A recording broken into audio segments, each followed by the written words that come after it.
When you shoot with a camera or a phone, you don't always get a perfect exposure. A photo may come out too dark or too light, or it may lack contrast and look dull, or it may be too contrasty and have really dark darks and bright brights. The simplest way to correct exposure problems like those is with a brightness contrast adjustment.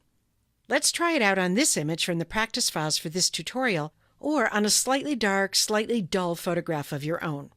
First, take a quick look at the Layers panel and make sure that you have the layer with the photograph selected. When you are working with photographs, often you'll have only one layer. Then, go up to the Image menu at the top of the screen, and from there, go to the Adjustments category. We're going to try the first adjustment, Brightness Contrast. That opens this Brightness Contrast dialog box, which I've moved over to the side so we can see the image.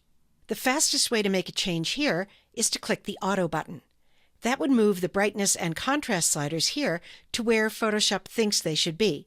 But if you want more control, you can move the sliders yourself. The brightness slider is sometimes all you need. It controls the overall lightness or darkness of an image. For example, if I drag it to the right, notice that the photo is getting brighter. If I were to go to the left, the photo would be darker. I'm going to take it to the right of where we started, which was 0, brightening up the photo quite a bit. By the way, don't feel that you have to use the same values that I'm using either in this video or anywhere in this tutorial. The right amount is up to you and your taste. Now sometimes, as I said, increasing or decreasing brightness is all you have to do to improve a dark or light photo.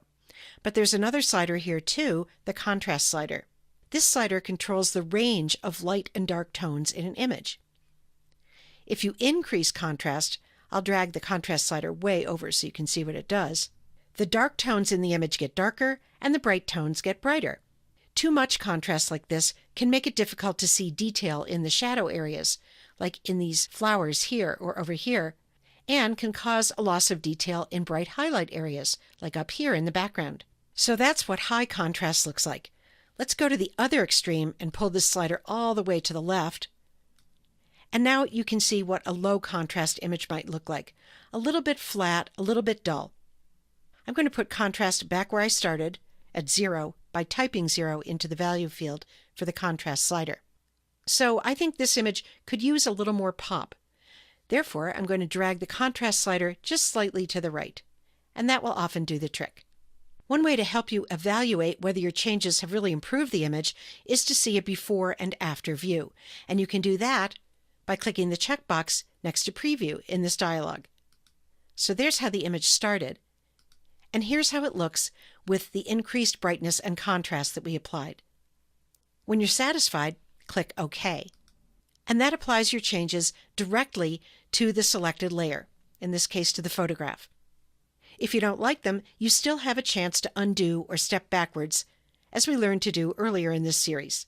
But just to make sure you can always get back to the original, I suggest that when you save an image you've adjusted like this, you choose Save As rather than Save,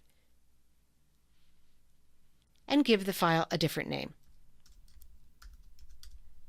And then click the Save button. Now, a direct brightness contrast adjustment like the one we used is not the only way to correct exposure problems. Later in this tutorial, we'll learn how to apply an adjustment more flexibly as a re-editable adjustment layer. And there are other ways to tackle exposure too, like levels and curves adjustments that you'll explore as you get more experienced with Photoshop. But the brightness contrast adjustment is a relatively simple solution that can often improve the look of your photos.